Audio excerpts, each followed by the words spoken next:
Hey guys, how's it going? So today I'm going to talk about the 4 basic rules of gun safety and also some other rules to consider. Now, I know some of you guys know more about guns than me, and that's awesome. But hopefully this will be a reminder for some of you. And also, please share this video with anybody that may be new to guns or just a little bit newer, or maybe somebody you know who could use a little safety reminder. So I'm going to go through these basic rules real quickly here at the beginning.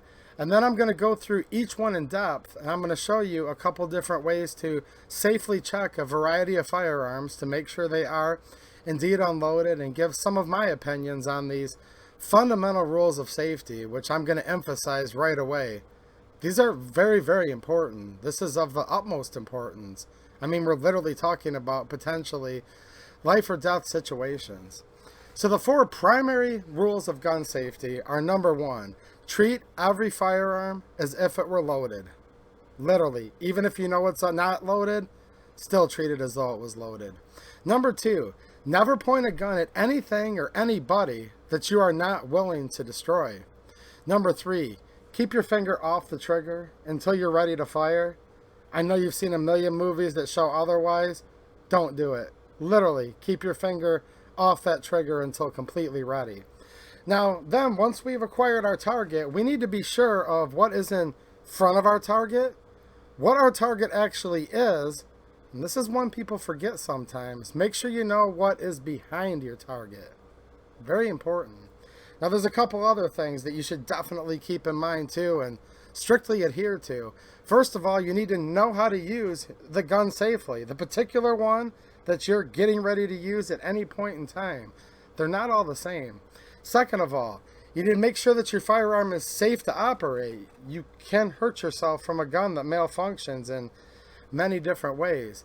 Always make sure you're using the correct ammunition for the particular gun that you're shooting. And then safety gear. Always wear eye and hearing protection. Also, never use any alcohol, prescription, or otherwise drugs before or during shooting. And that's important, guys. So look, we're going to start off with rule number 1. We're going to treat every firearm as if it was loaded. So right now, you don't know by looking at it whether this firearm's loaded or not. So we're not going to say, oh, well, let's just assume it's unloaded, because that could be a fatal assumption. You always have to figure this gun's loaded, okay? Because it literally could be. And there's times that even people who have used guns a long time get deceived. And there's other people that are kind of new or just don't know how these things work and just assume it's not. Never assume that. Your gun's always, always loaded. And in a minute here, I'm going to go through and show you guys how to check a whole variety of different firearms, because checking to see whether they're loaded or unloaded is quite different. There's a wide variety of different ways to check. But that doesn't matter for this rule. We're still going to treat it as though it's loaded, right? So don't handle any gun willy-nilly. Any firearm is never a toy, no matter what. The other thing, don't point a gun at anything you are not willing to destroy, or anybody that you're not willing to destroy. Now, there may be situations, God forbid, that you do have to point it at a person that you are willing to destroy, but not out of malice, out of sheer self-defense, imminent loss of life, great bodily harm. So we're wording this specific for a reason. Don't ever point the gun at anything you're not willing to destroy. So let's just say you're outside at the range, right? And you're recording a YouTube video. Okay. Well, everything's good to go. Safe backstop. Everything's good, which we'll get to that in 1 second. And you have your GoPro camera sitting there. Guess what? You're going to point it near it to try to get that cool shot, but you better be willing to destroy it. If it's downrange from it, whether it's life, which is first and foremost, or just a piece of property, just keep that in mind. It could be destroyed if you're pointing that gun directly at it, or quite frankly, anywhere near it. Now, there's also this concept that I think dovetails off of pointing at anything you're willing to destroy, pointing a gun in a safe direction. And this is something people often don't think about. Now, there may be some difference opinion on this, and there may be some times where it's safer to point the gun down. There is scenarios for that, but this is what I kind of adhere to, and just in my opinion, I believe is the safest, and I'm sure you guys will chime in. Let me say this first and foremost. You never want to purposely discharge a firearm up in the air unless you're using appropriate birdshot, skeet, and it's part of the sport or hunting that you're doing. Those type of projectiles are generally safe to shoot in the air because that's what they're made for, and they don't travel particularly far, usually made with a bunch of teeny little BBs, right? But when you have a single projectile type firearm, look, you never want to purposely just shoot in the air, so don't misconstrue what I'm saying. But I believe, in my opinion, the safest way to handle a firearm when you're approaching the firing line, when you're coming back from the firing line, bringing it from the bench that you're shooting on back to your case, I believe you should always be muzzle up. And here's why. We're not purposely going to shoot in the air. But if the bullet were to discharge, now you're going to be breaking one of the next rules of gun safety if that happens, but humor me here. If it were to discharge, the odds of it going up in the air and hitting somebody on the ground, it could happen.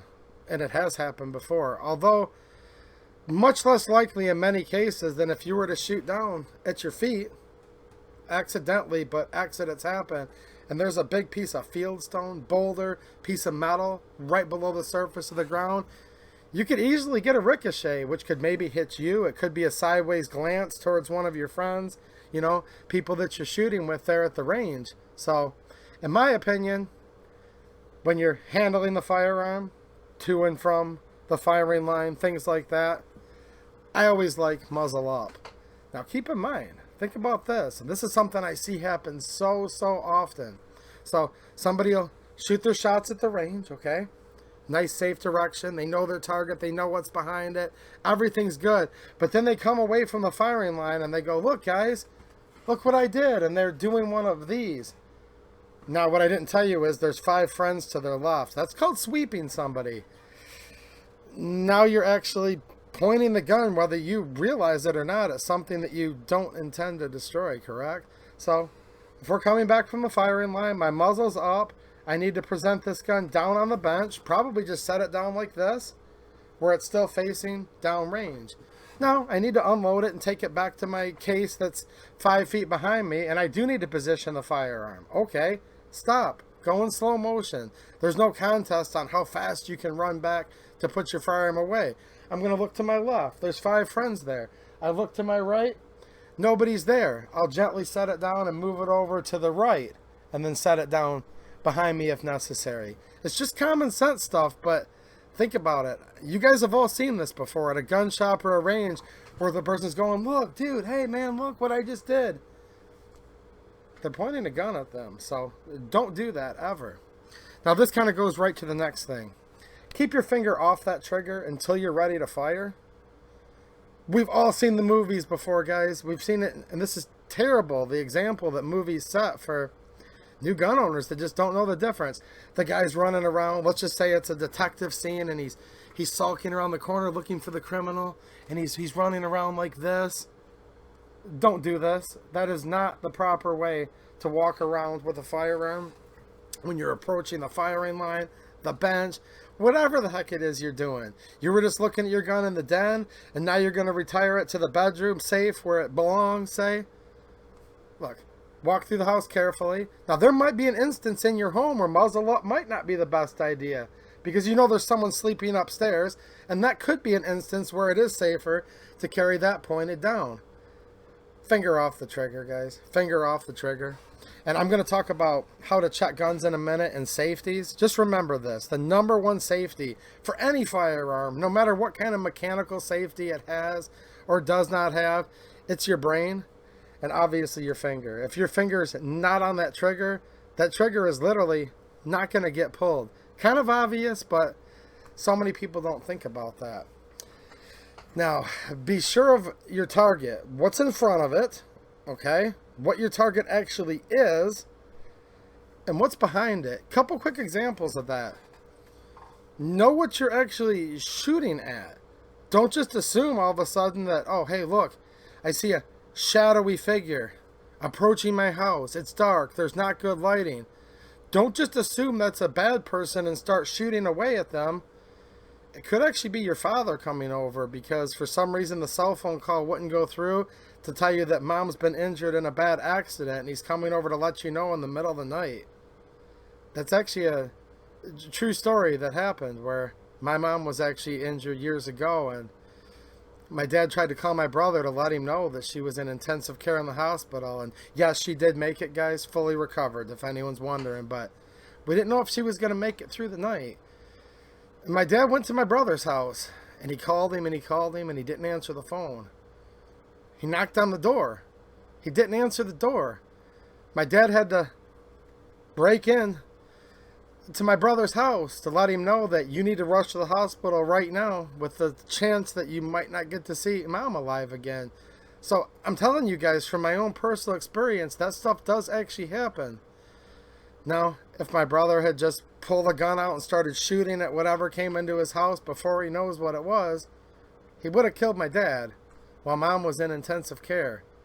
That's just one of many examples of you have to know what that target is, whether it's self-defense or, let's say, at the range. So a lot of you guys like to shoot paper. Okay, paper's great to shoot, super cheap, but it's obviously not a backstop. So we need to say, okay, what's behind that piece of paper? Now let's assume hypothetically it's a 30-foot tall by 30-foot deep, by 150-foot wide clay, dirt, earthen berm. That's probably about as safe as you could ever want. Now you're going to look at that piece of paper, make sure there's nothing in between it.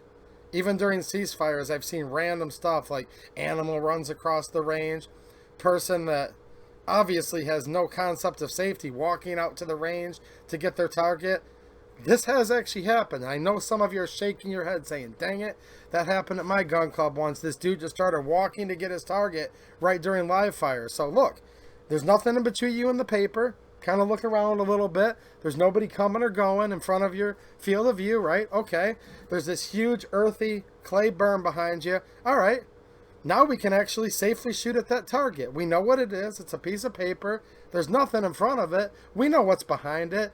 Tons and tons of dirt that nothing can shoot to. We could now bring, in this case, a revolver up to it, right? We could now acquire our sight. We see the paper. Then, and this still isn't going to fire because it's single action, but we could now put our finger on the trigger because we are now aiming at a target. Everything's safe, and we know what's behind it. People run into trouble, too, with that whole what's behind your target. They'll mistakenly think, well, I'm just going to throw my old refrigerator in the backyard and shoot her up with no berm behind it. Will the bullet go through the refrigerator? I don't know. Maybe, maybe not. But what if it does and it shoots your neighbor that's grilling over there 50 foot away? So in that case, no. Shooting the refrigerator might be fine. That's a fine thing to shoot. It's your dead refrigerator you're going to throw away anyways. But what's behind that target? And is there something appropriate to stop the bullet? Very, very important. I'm going to kind of skim through these other ones. Not because they're not important. I just think they're pretty self-explanatory.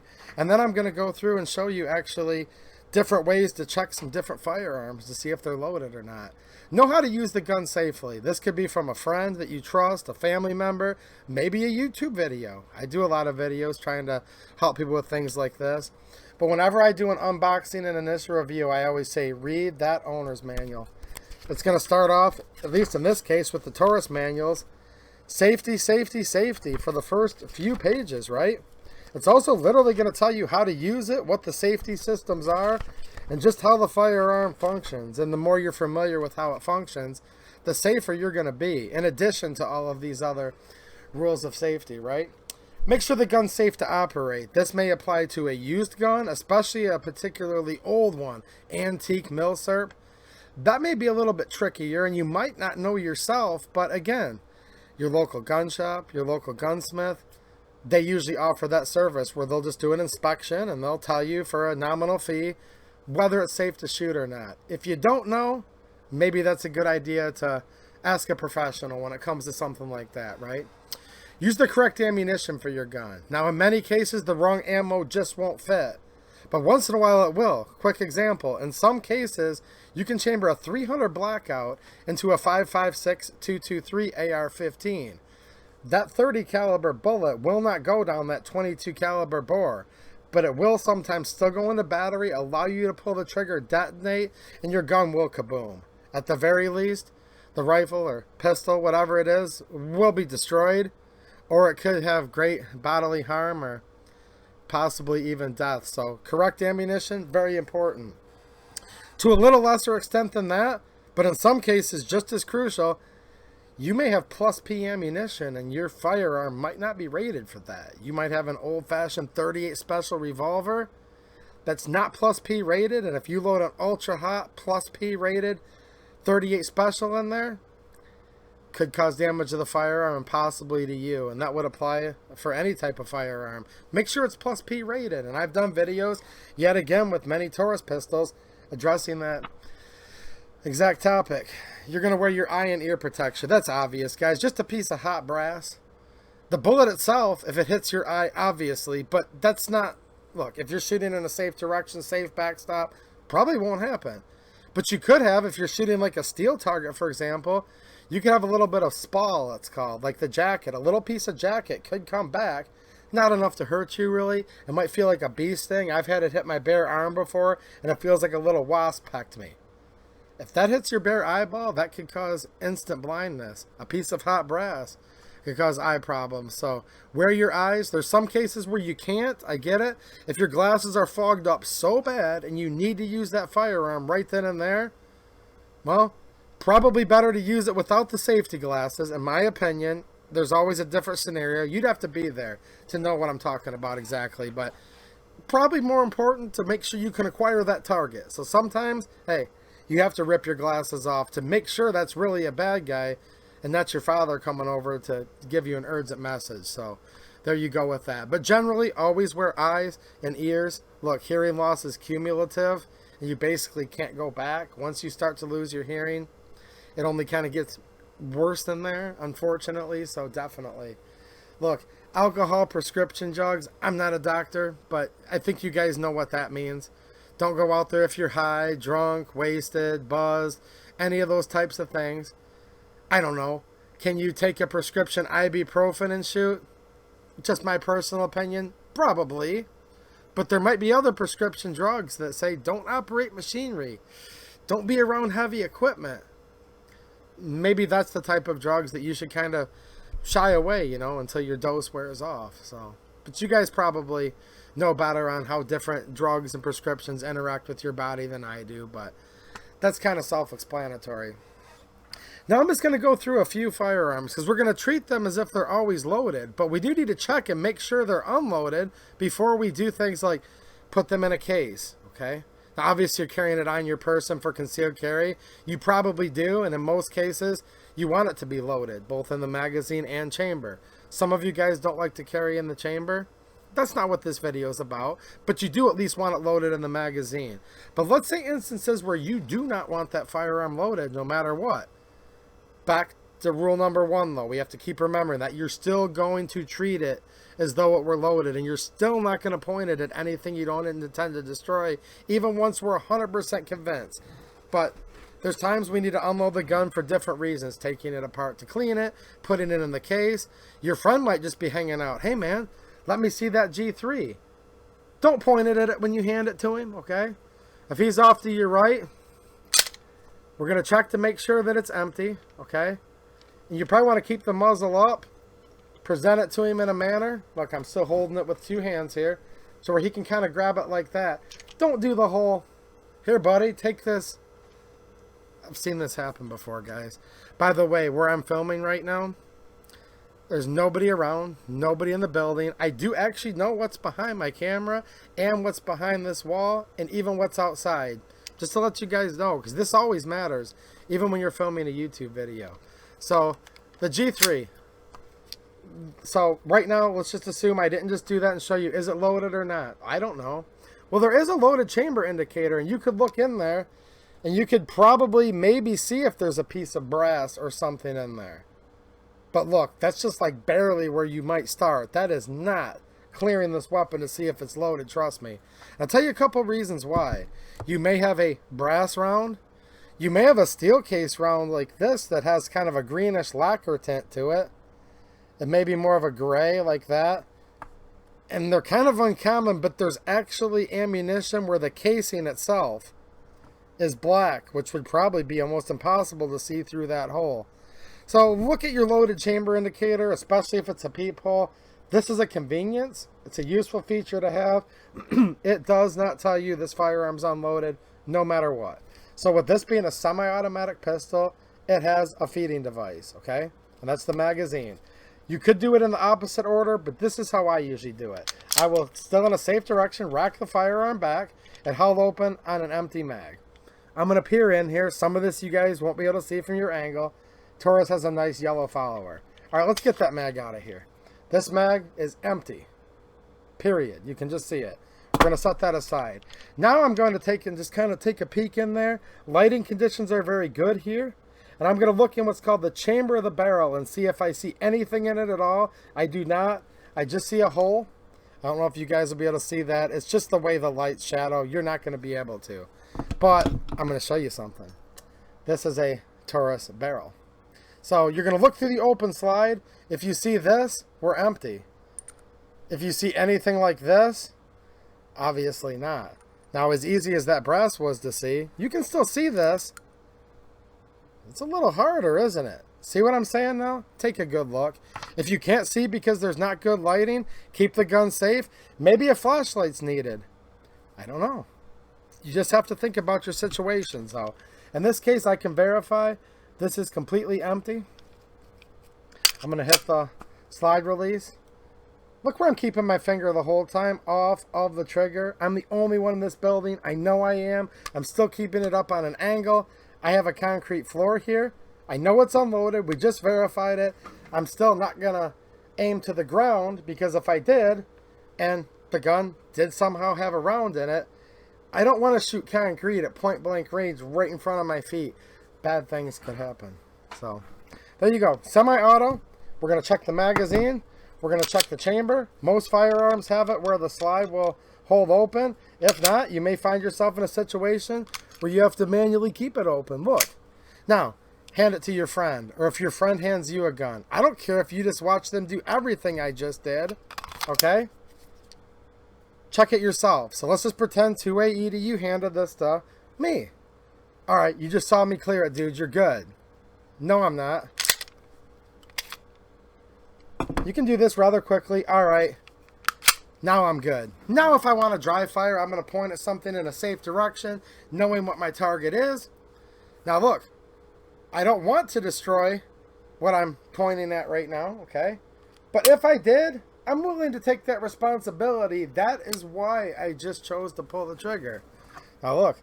I've had this razor knife for a long time, and it probably would cost, I don't know, $8 to replace. But I was willing to destroy that, or I would not have dry fired it. If there was a person in that general direction, heck no. You guys get the point. Now that I've kind of explained all that, some of the theory behind it, I'm just going to rifle through some firearms real quick, how you would check. And I know this video is going kind of long, but there's a little more to it than just the 30-second version, and I'm hoping that some of you somewhere are getting something out of this, or maybe you have somebody in mind that you could share it with, you know? Okay, Taurus GX4.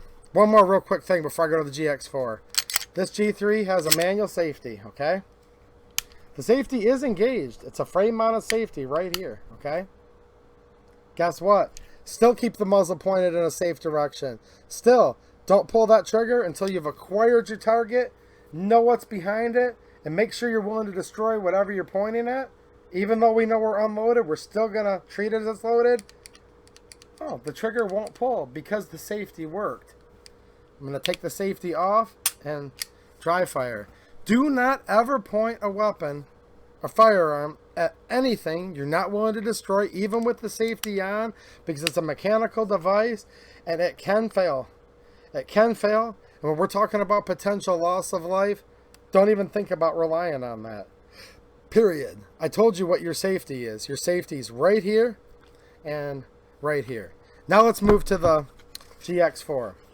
This is in a Forge Tech holster. Love their holsters, by the way. Check my playlist. I've done lots of videos, but I can't recommend them enough, by the way. If you want more information, I can leave a pinned comment with their info. So this is a Forge Tech holster. OWB Taurus GX4. What I like about his holsters is he has a little dot there that's part of the relief of the kydex that just really helps. So I'm going to put my finger here before I draw. And look, right there. My finger's high up on the frame, right where it meets the slide. It is away from the trigger. It is not touching the trigger. Very important when you draw from a holster. So let me do this a little more correctly. Pretending it's down on my waist, I'm going to come up, present towards my target. In this case, I'm still aiming at this little yellow knife that I've had for a long time. And I like this knife. But if I destroy it, not the end of the world, right? So we're going to check this. Same thing. Slide holds open on an empty mag. Nice yellow follower. All guns don't have this, but it is a nice safety feature. I'm going to peer down. All right. The chamber is clear. I'm going to dry fire at this target that, again, it's not going to because I know I'm dry firing, but if I destroyed it, it wouldn't be the end of the world. I'm willing to, if you know what I mean. All right.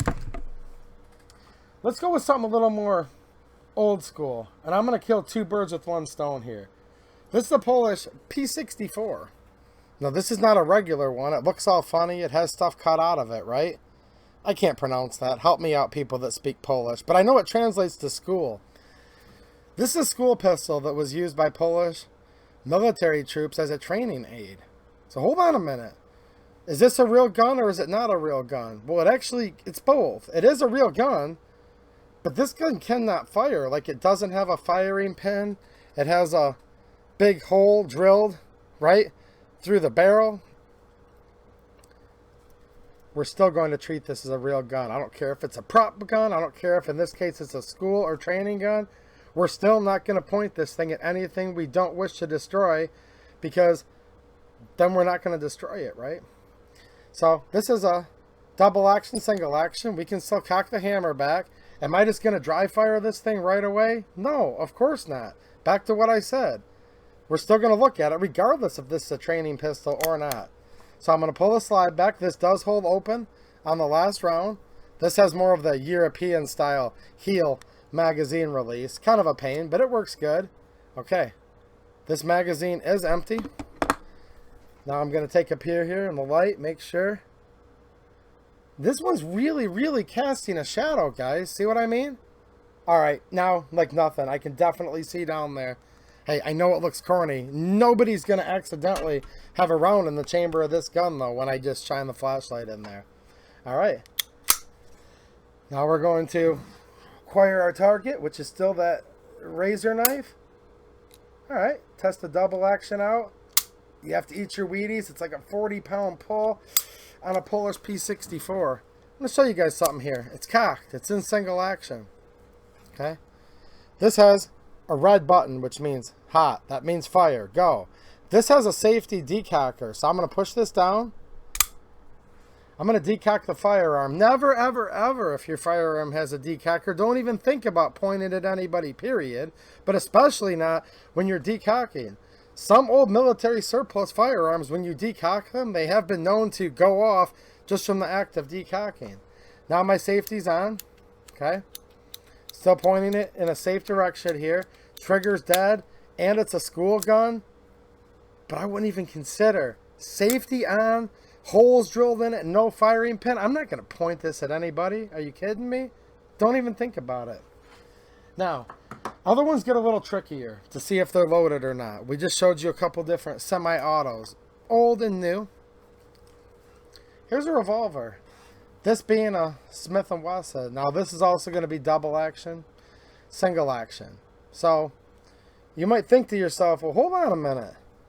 I can't see in the cylinder. Now, this has a cylinder. Each hole holds a cartridge. There's no magazine in this. So, first of all, you have to know how to use the gun. And if you do know how to use it, you're going to see there's a little tab here off to the side that you're going to be able to push forward. And then in this case, it rotates out to the left. Then a revolver is the easiest to check, in my opinion. You're just going to look right down that cylinder. You're going to see daylight through all of them. The way this works, you're really not going to have a round in the barrel, but why not? Just check the barrel anyways, because this is your chamber, the revolver cylinder here. Now we know this revolver's safe. We're still treating it as it's loaded, even though we just checked it and it's safe. it's clear, it's cold, all these terminologies you've heard before, right? We're still going to point it in a safe direction. I'm still only going to fire it towards something that I would be willing to destroy if it somehow went off. That's a fairly modern type revolver. What about this? This is a cowboy action gun. This is single action only. Okay? You pull the trigger, it will not fire until you've cocked the hammer back. Okay, so let's look here. We still can't see into the back of the cylinder at all. And there's no lever on this for the cylinder to swing out. That's because it doesn't. We're going to have a loading gate, it's called, right here. Take a look at this, 1873. This is a highly engraved. You can see all the case hardening on it. A pretty gun. So this is a cartridge fire gun. And now I'm going to open up this loading gate, because we would load them one at a time in here, right? And I can't freely spin the cylinders. So the manual of arms, the way you run this is, I'm going to take it to a half cock. Now I can just sit there and you're going to hear a click each time. Maybe you guys can see that. See the daylight shining through there? We're just going to keep going all the way around. It's hard to do on camera, guys. Real easy to do in real life. And I'm just going to keep flipping this around until I've more than counted. Usually I'll do it once or twice more just to make sure. It's not loaded. I know it's not. It's cold. Same thing, one more time. I'm still only going to point it in a safe direction towards that razor knife, knowing what's behind it. That's important too. And then and only then will I pull the trigger. So that's the way you would check out this type of cowboy gun. Let's go a little bit older than the cowboy days here, and we'll wrap it up as far as handguns are concerned. This is a muzzleloader, okay? This is a modern day version that was made by Pieta, but this is basically a Remington 1858 clone.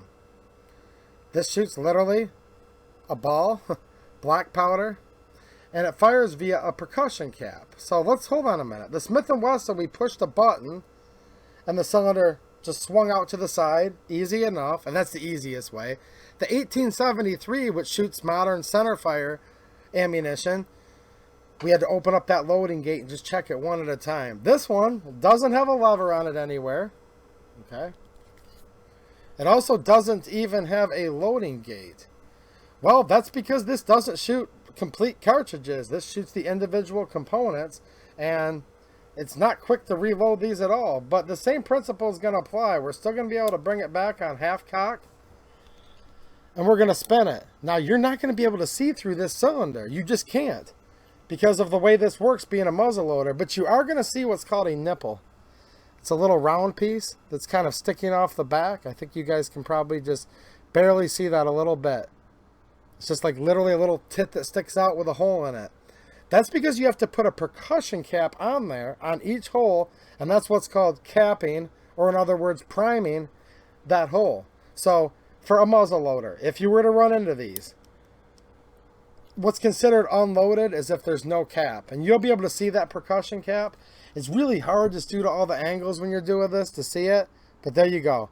There's me kind of zooming in on the little nipple right there. There's no cap on it. It's completely empty. So as long as there's no percussion cap, the gun is considered to be unloaded just by literally taking the cap off or it not having one. You could actually still have the ball, the 44 caliber round ball in this case, with the powder in it, and the gun's still considered unloaded because there's no ignition source for the hammer or anything else to strike. But then, and even then, although there's no percussion caps on this, we're still not going to point it at anything we don't intend to destroy. Nor are we going to pull the trigger until we've acquired that safe target. Alright, I'm going to do a speed round with 2 rifles, and we should be able to call it good. Now this is an Enfield. This is one that was made in India. This is a #1 Mark III. This is what's called a drill purpose rifle. Similar concept to that school pistol I just showed you from Poland. It says DP on it, drill purpose. Same thing, guys. This cannot fire. There's literally no firing pin in the bolt at all. There's a steel rod that's welded right through the chamber, and this is what they used for drill purposes and training of the troops. But I'm still going to check. In this case, with it being a bolt action, I'm going to open it up. No ammunition right here in the magazine. Also, none in the chamber. So this firearm's clear. Still not going to point it at anything I don't intend to destroy. And if I was carrying this around, I would have it up on an angle like this. Possibly like this. If I need to set it on the table and I have a friend in my loft, I'm going to move it over and set it over to my right. Just a little common sense stuff, reminding you from earlier. So, same thing. Drill purpose rifle. Cannot be fired. This was a military training aid. There may be instances in the military where they point these at each other, but that's not the intent of this video. And if you're in the service or prior service, you do what you do in the military. I'm not going to give you any advice on that at all. But as far as basic gun safety, no, we don't point even these drill purpose type rifles at anybody or anything that we don't intend to destroy. And while this one's a drill purpose rifle, it's originally chambered in the 303 British. All right, let's look at let's see here. How about this? Semi-automatic rifle. This being the PSA GF3-R, meaning Romanian. Same thing. We're going to pull the mag out. The mag is empty. Set it aside. Now we're going to pull the charging handle, which is connected to the bolt carrier back. No ammo anywhere in there. It's very easy to see the chamber of the barrel. This gun is clear. Same thing. Pointing it in a safe direction. Only after we acquire our target, know what's behind it, then and only then can we put our finger on the trigger, and in this case, dry fire the rifle. Alright guys, I know this went really far. I'm hoping the first 5 minutes applied to most people, but anyone that was new may have literally enjoyed going through this whole thing, because I get it. It's real simple. There's 4 rules and then a few other rules. But how do you check to see if all of these firearms are unloaded? And I just showed you there's a million ways. Here's the biggest takeaway. Follow these rules no matter what. Treat every firearm as if it was loaded. Never point a gun at anything you're not willing to destroy. Keep your finger off that trigger until you're ready to fire. And be sure of your target, what's in front of it, and what's behind it, okay? And then just literally learn how to use that firearm. And just use a lot of common sense. And if you're ever scared or afraid or don't know what to do, just put it down in a safe direction. Do some more research. Ask somebody that knows, because there's some of these old revolvers that you might literally have owned one of these for 3 years and still have no clue how to check. So hopefully that helps somebody. I could probably talk about this for 3 days, but I've already been over a half hour. And I'm sure you guys will fill me in on every single thing that I possibly missed or said wrong down in the comments. So make sure you guys like this video, share it if you liked it, and also I just want to thank everybody for helping support the channel. You guys and your generous contributions help me have the time and all the money it takes to do all these videos. So thank you very much. And also join us over on Locals. It's totally free, or you can support, and we're having a ton of fun, and I'm doing tons of exclusive content over there. All right guys, thanks for watching and have a good one.